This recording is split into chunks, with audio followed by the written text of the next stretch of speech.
Hey everyone, today I am talking with Dr. Donnalea Van Vleet Goelz. Donnalea has a PhD in Somatic Clinical Psychology and she is the Executive Director of Continuum Movement.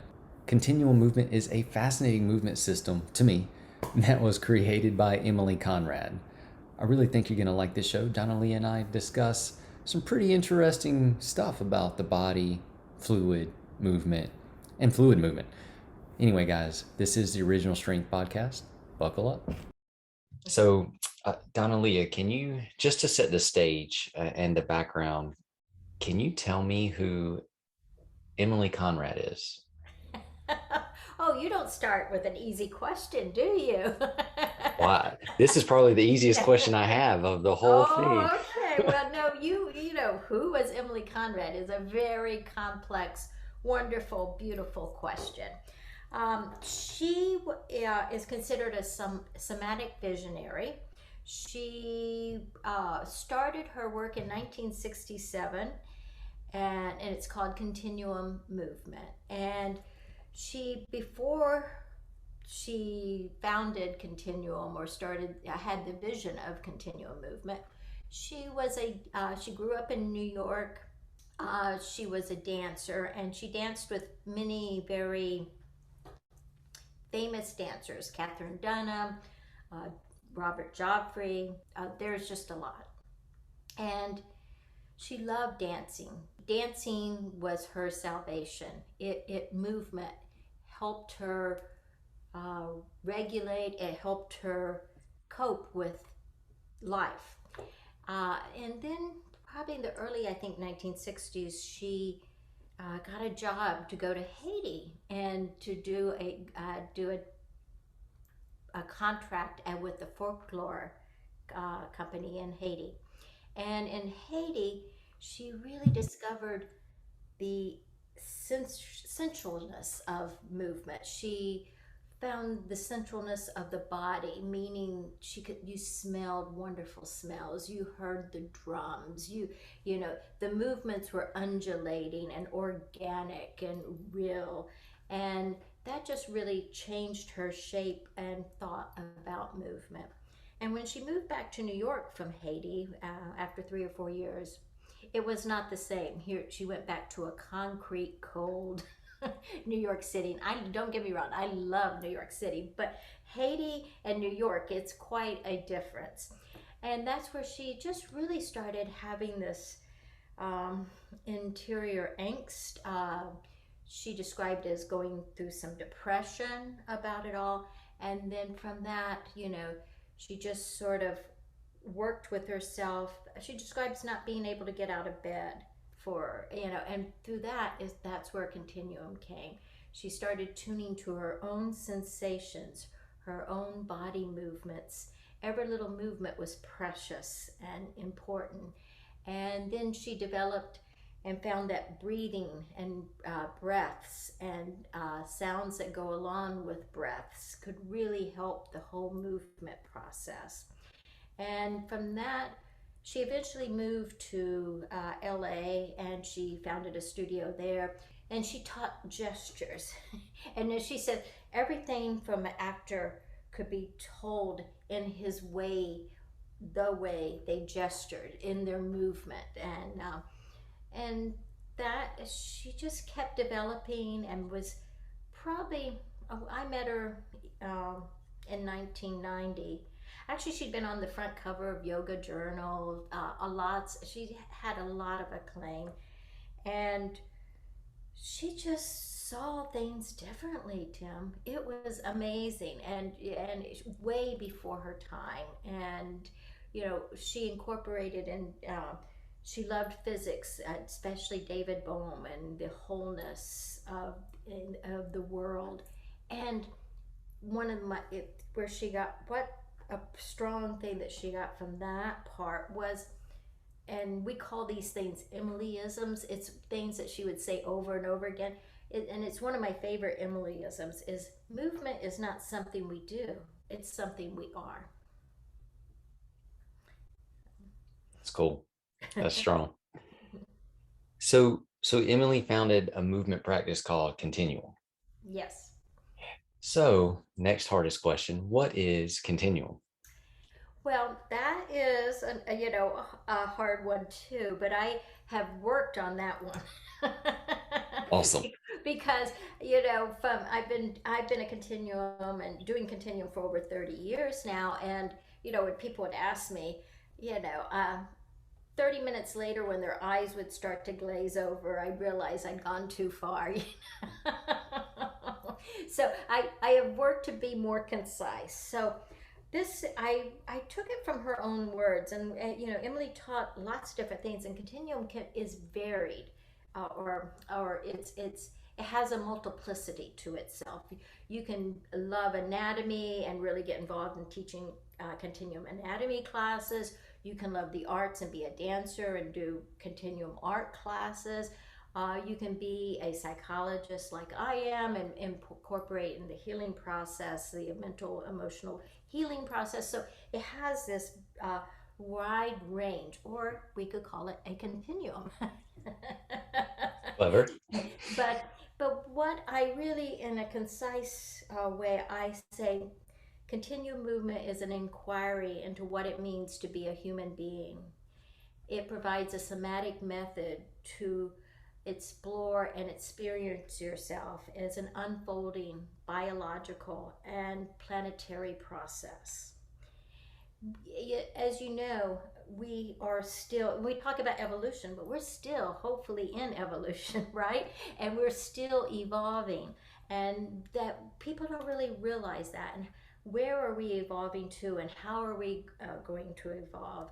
And for us in Continuum, we believe movement and tuning into our biological origins and respecting our biological origins, which means that since we come from the same ancestor, the animal kingdom, the mammals all come from a similar, from a same ancestor. We're all related. So it's a species inclusive uh, philosophy. We must respect our brothers and sisters, and our brothers and sisters are indeed, you know, not just monkeys. They're snakes. They're birds. They're all life forms.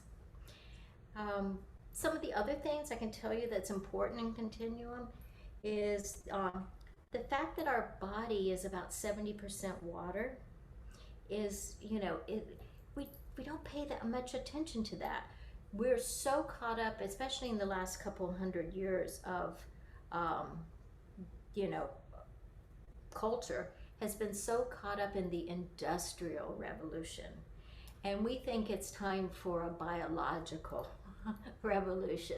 That if because we created machines, but now we're trying to exercise like a machine, but we can do so much more than that. I've looked at a couple of your videos, Tim, and I Uh-oh. saw there's some connections here and everything of just what is our body. Well, I think you were discussing in your book, it was about, we're born with this freedom, this health of a child, and our first beginnings are really very natural and organic and not confined by an outside you should do this type thing. And that if we returned more to that we would have a more healthier, more fluid body. But that it's by compressing and trauma that's going on in the world and all the things that we do. I mean, I I know that I don't get me wrong. I'm so glad there's cars, but every time I drive a car, I can tell my neck has tightened a little bit. I have to do, there's just a way that what we have created is also compressing us. So we have to have the antidote. So, and this is really fascinating to me because I've been trying to understand continuum for a while. So, but so you mentioned, we're 70% water, and I know Emily has talked about like that's a big deal. So I'm gonna ask you, I don't know, and I'm sure you'll be able to tell me, but what is fluid intelligence?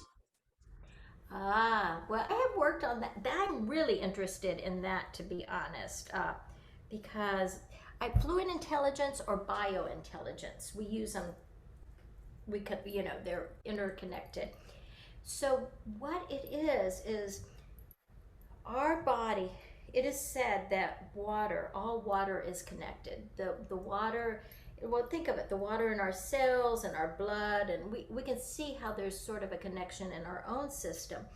But our water is one of the most resonant elements in the universe. So the water in my body, I live very close to the Atlantic Ocean, it relates, you know, what goes on in the Atlantic Ocean affects me, and what's going on with me affects the Atlantic Ocean, you know, uh, and or a lake or a stream, a river. But then you really and truly, the whole universe has water. There's ice out in the universe. There's water, ice on other planets, you know, and um, so all of this is believed to be connected. And what, you know, it's mysterious. How do we say there's intelligence there? But there does seem to be, well, here's one thing.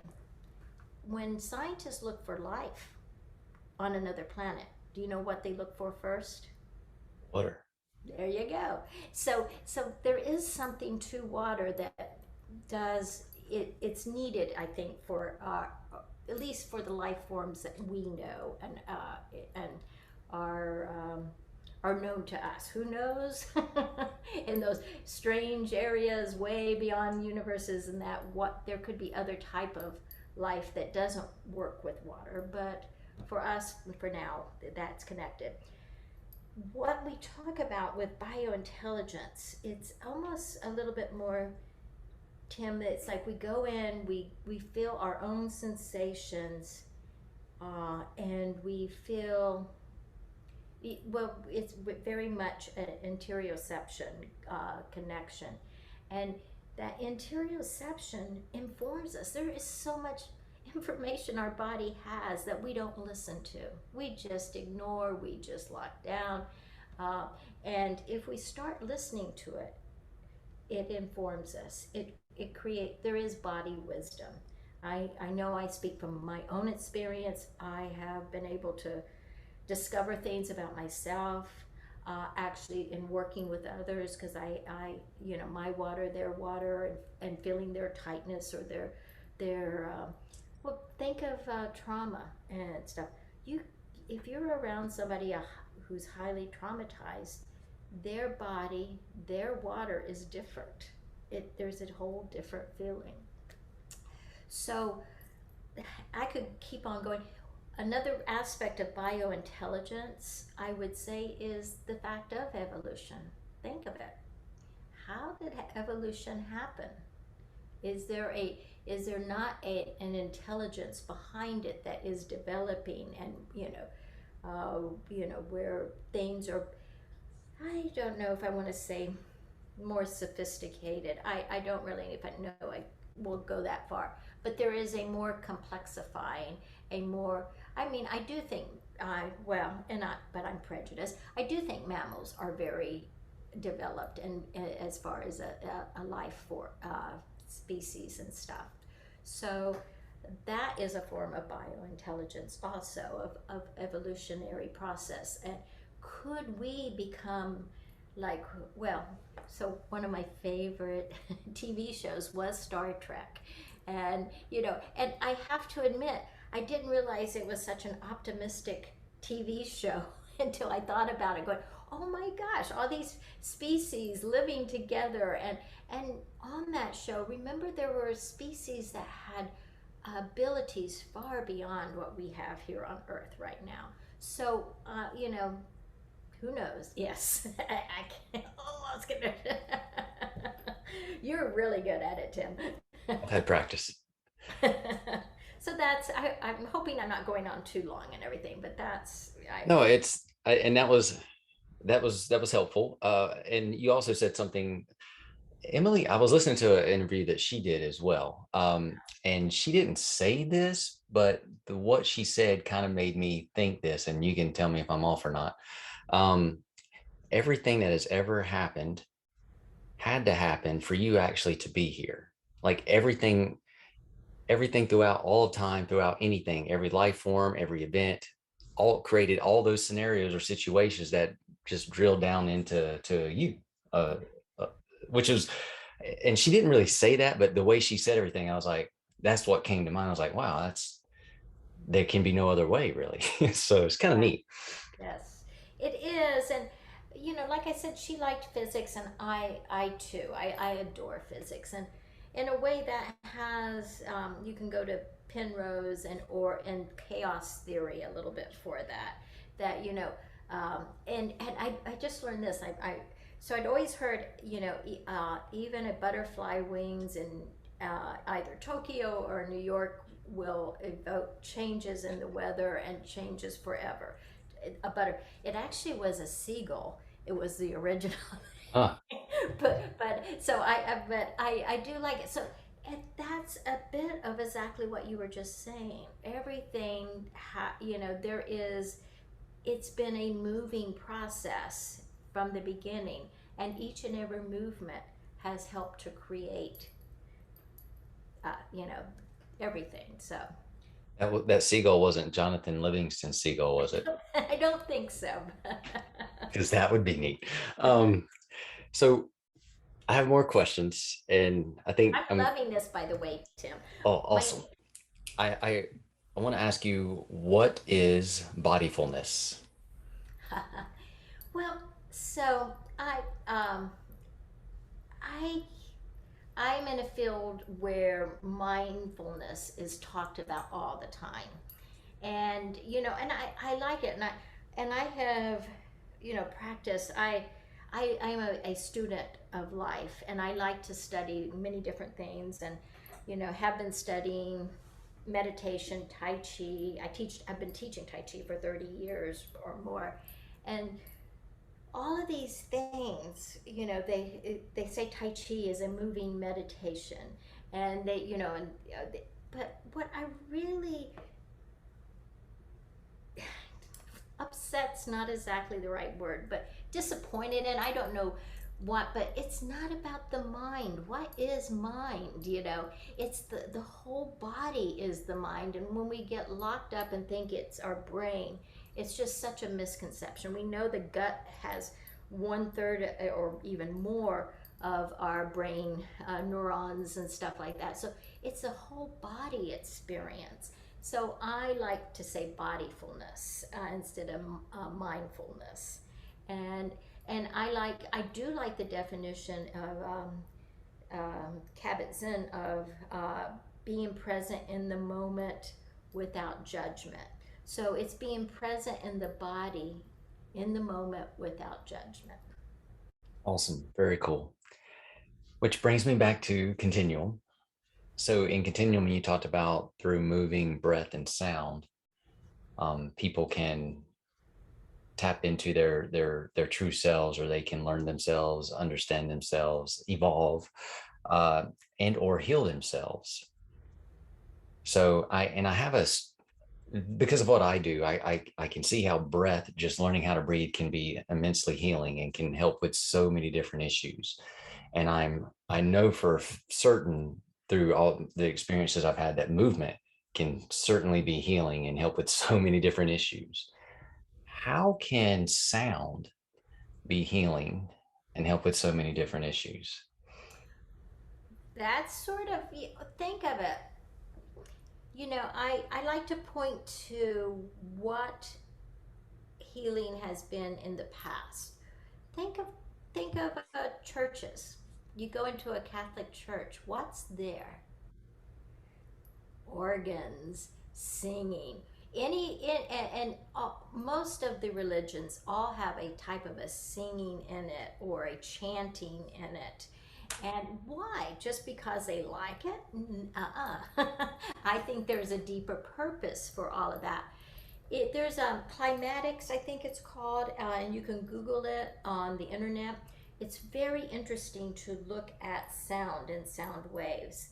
So one of the things that you can look at is they've done these experiments where they've had like this big tray and they of sand, and they put it on top of a speaker, and they do a certain sound wave, like ooh, and that sand goes and then it forms like a sacred mandala. It's Yes. beautiful. I, Yes, I've seen it, and it's like flowers. It exactly. beautiful geometric shapes that kind of look like flowers, and it changes. The flower changes in shape with each different sound There that you comes through go. it, I rest my case.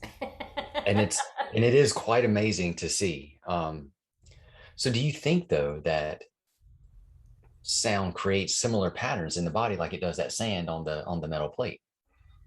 It maybe even a little more because we're water. We water is more resonant than sand, so we it really affects us. I was just at a music festival this past weekend. I mean, those to me are some of the biggest healing events around, or a beautiful concert. You know, you go to these and it just profoundly affects you.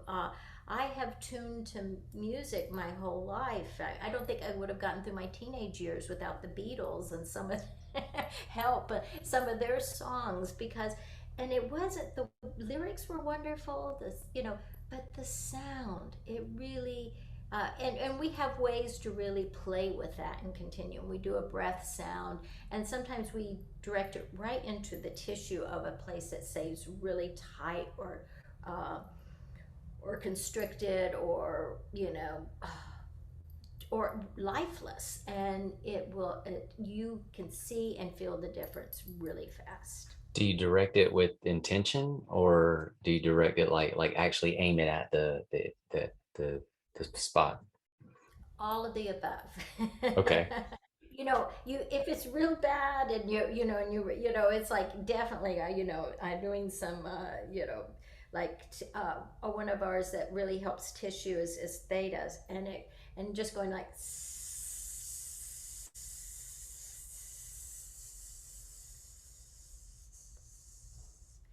and you'll be amazed at how the the fascia just starts getting more watery. It instead of doing it, it just starts letting go. And so that was a breath and it was a sound at the same time, and that's what we mostly do. Okay. But also I could, when I'm in airplanes or something like that, I might quietly in my seat just go and not, be very be very discreet about it all, and actually be able to help my body. So it can be through thinking of it, intentionality, actual touch. It just depends on what you feel. So one of to me, the sound aspect has been one of the most fascinating things about Continuum to me, because I had even heard that like Emily had helped people with spinal cord injuries heal Absolutely. through sound, which is amazing. But then the body's made to heal, so I totally can get on board with that. But when I started learning about this, and I'm from North Carolina, so this will make sense. But I kept hearing like this thought of the verse came into my head: make a joyful noise unto the Lord. And so then I started wondering, well, that makes so much sense. And then I thought, well, okay, so the sound is one thing, but what about the intention behind the sound? Uh-huh. Is it a joyful sound? Is it a what if it's a negative sound? So and how does it affect the body? And I guess if it was a negative sound, it would be really, I guess you would have to put the negativity in it with your own emotion or thoughts. But that means you can still put the joy in it with your own emotion or thoughts too. But can you because now I'm making all this stuff up, right? So can you kind of ex- You're not making this up at all. I mean, you're what you're saying is very wise, Tim. And my family, my mother's side of the family is from Tennessee, so we're not far from away from each other. But um, I don't know. I'm really. It's almost we don't do sounds with a for emotions. I guess we don't connect it to emotions that I can think of. It certain emotions might arise from doing a sound, but it won't be the same for two different people. right? And like for trauma, I mean, I don't know if they're well. I think the only sound I can think of that would not be um, a positive sound would be one that my body would go ooh, which Right. fingernails on a chalkboard, or some chalk, or something like that. Yeah, that. But I don't know. I mean, we have some very strange, to be quite honest, sound breaths that if somebody just heard it, they might think it was weird, but it is very, it actually feels very potent and positive and like the primal breaths and primordial. I mean, those sounds are really can be very guttural and very back to our roots, and not very, um, I don't know how I would say, probably polite society you would not do it in. Certainly wouldn't do it in church on Sunday, with the Baptist minister in front of you. But it is very releasing. And remember, I talked about species inclusive, Mhm. that we it's very amazing to really start paying attention to how nature sounds and how other species sound, and it's very playful. I love dogs, for instance, and to mimic them and play with them and stuff with sounds. They just love it. It also is very healing. I've had, unfortunately, or it's actually fortunately, I don't know what. For instance, I was with Emily the last 6 months a lot, and with her in the death process, and I've been with others in the death process. And the best way to really connect and know that you are deeply connected is to go and do their breath, breathe with them. And when you do that, there is something that just sinks. You're sinking your water, you're sinking your breath, and it's just something that is very healing to both parties, because this is someone you love, and they may be in a coma, and you don't know if they're responding, but when you do your breaths together, you can just feel this connection. I know I'm maybe getting a little off track, but to me, breath can be used so many different ways, and so many different ways in healing. We also, one of the things, just so you know, that one of the things that Emily liked to talk about a lot was that we need, often structured, and we're, have this type of body and stuff like that. And we get caught up, like maybe my shoulder is up here and I don't know it and stuff like that. But if we go into fluidity and dissolve, every time we dissolve, we are taking away some of those structures that have been habitually fixated in our body. And that is very healing. Disease is actually usually a inflammation, and it usually is stuck energy. It's stuck tissue, and even something like cancer. It's compressed, it's stuck, and how do you get that to dissolve and go away? So a very fluid, supple body is a very graceful, strong, powerful, and resilient body. Exactly. And a body that is not fluid, that has tension, rigidity, and that's restricted, is a body more susceptible to aches, injuries, pains, disease, and things like that. So what Continuum does then is it helps wash away the rigidity and restore the fluidity. Is that correct? Exactly. That is our aim, is to be able to dissolve in order to reform. And when we reform, again, we hopefully leave behind some of those past patterns and things that were not helping us whatsoever. Tension never really helps us, I don't think, except for maybe if you're out in the jungle and you see a tiger and but for the long haul, it doesn't help.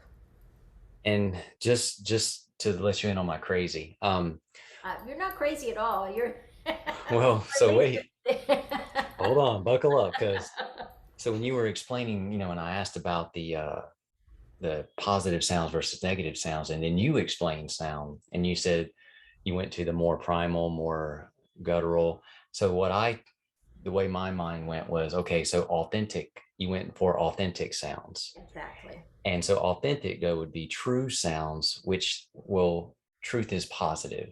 So of non-authentic may be negative. So that made sense to me in an upside down kind of way.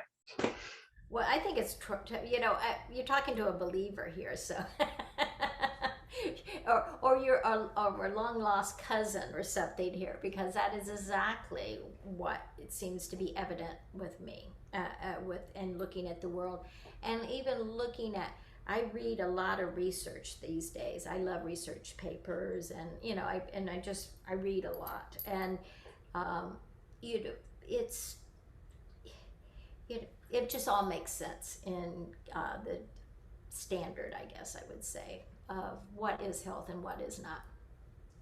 If Donnalea, if someone were stuck in their body and they felt like they were restricted by it or trapped by it, instead of feeling free and being able to express it or to let their body be the message, what would you tell You know that there's hope. And there is definite hope, and I have watched and I have experienced even for myself what works and what doesn't on being able to return to the water. Think about it. So you talk about your thing. Um, I think it's interesting. I'll go far fetched with you. Don't you think it's interesting that there's baptism, and that the baptism is always taking you and dunking you in the water, or christening is sprinkling water on you? I mean, there's so much um, there that is just, I think, is known but not known on things. So I I'm not sure I answered your question. Trying to get back to the original thing, but Yeah. um, So if somebody were stuck and asked, what would you tell them? And you said that there's hope. right, and just but the thing about it, this there is. So I will say this: I drugs. I'm in psychotherapy. We use drugs for medicating people and stuff like that. There's good drugs to use some of the time, but I always believe that you need to get off of them. I want to return to the natural. Like if you're highly depressed, there are some antidepressants that are really can help save somebody's life for the short term, and then they can learn some bodyfulness, and they can do some other type of exercises and movement that really can work, because all of this I believe actually works on your hormones and your neurotransmitters, and I know a lot about those because Dr. Sue Carter is one of my very best friends who started the research in oxytocin, and I'm on a oxytocin symposium out of Harvard, and so I'm always listening to all these really awesome, interesting things about all of this. So, but all of these things, it if you stop moving, and I know I'm prejudiced, but I think the number one killer would be to stop moving. I guess stopping breathing would be first, Well, because that'd that's be movement. shorter. And second would probably be, maybe eating poorly. But I almost think if you could, or if you, but if you, so if you fasted totally, that would be second. These are the behavior things, but movement, if you keep moving, I mean, that's the thing that a lot of the cultures that they know they live a long life is they move and they continue to move, and they do have a good diet, and another thing that I do think is important that we have not recognized enough, and it's not absolutely maybe necessary for everybody, but social, being social and having social connections, and feel loving yourself and loving others. I mean, all of this contributes to a very healthy, um, and I think longevity. But then there are, I mean, so Emily, why we thought she was going to live to 100. And before, about 8 years before she died, she came to me and asked me to, be executor of her will, and to would I help steward Continuum on if anything ever happened to her. And I said, well, you're living to 100. She said, oh, absolutely, but in case my plane goes down or something, Well, it didn't happen. Why? She was living such a healthy lifestyle and everything. There are things, Tim, that are just there that we sometimes don't. How would I put it? It doesn't give us a choice. Her family had a high level of cancer. It was inherited. There's, just lots of people in her family died from cancer. Second, she smoked cigarettes when she was a teenager. She liked to talk about her being a bit of a juvenile delinquent, and sort of like West Side Story, and stuff. So smoking, it causes lung cancer. We know that. And third, she lived in a part of LA where radon gas was really, really high, and they didn't know that. So those three factors, they were just a little bit insurmountable for her, even with all the great things that she did. So healing is possible, and people, even with all of those things, sometimes are able to do amazing things.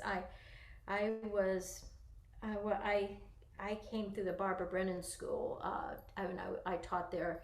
I was dean for many 7 years and everything of the junior class. And that's an energy school that combines energy and psychotherapy, body-centered psychotherapy. And I was just, amazed at the possibilities of healing. And, and people sometimes that you don't think there's a chance, there is. And then some that you think that they're going to live to be 120, they don't, but there is karma, I guess I would say, or there is just circumstances. But I so believe in healing. Me too. But and to speak to the ones that you expect to live to 100 that don't, but the life they live though is still vigorous and still strong. Like there's vitality in it. Because again, what would it matter to live to 100, but the last 20 to 30 years of your life you were suffering and bedridden or just too weak to enjoy life? And I have seen videos of Emily in her 70s doing things that 20-year-olds cannot do. So I would still say that, you know what, though, till the end, she was living. Absolutely. I mean, I was with her in May. She was diagnosed in August, and I was with her in May in London at the Breath of Life conference, assisting her, and that was just such a fun thing. And she was just so full of life still. Although I knew something was going on. I was saying, "Have you been to a doctor?" I could tell by, I could see her fluid system and knew that something was happening. But exactly that. And you know um, So I've got to thank you. This has been really fascinating for me. And so if someone wants to learn from you or they want to learn about Continuum or they want to take your courses, where's the best place for them to go? continuummovement.com, and we have a web page, and it has my classes on there, and we have teachers all over the world, and it has their schedules on there also, and it has wonderful videos about Emily on it, and interviews that she did with some wonderful people, and interviews that I've done. I've got this memories of Emily and stuff, but with like Bonnie Bainbridge Cohen's on it, Don Hanlon Johnson. Uh, there's just a lot there. So, And I will put that in the notes of the show so that everyone can find it. Um, Donnalea, thank you so much for sharing your time with me and your wisdom. well, thank you, and I hope we meet in person one of these days. That would be fantastic. Okay, thank you. Thanks for listening, everyone. Have a great weekend.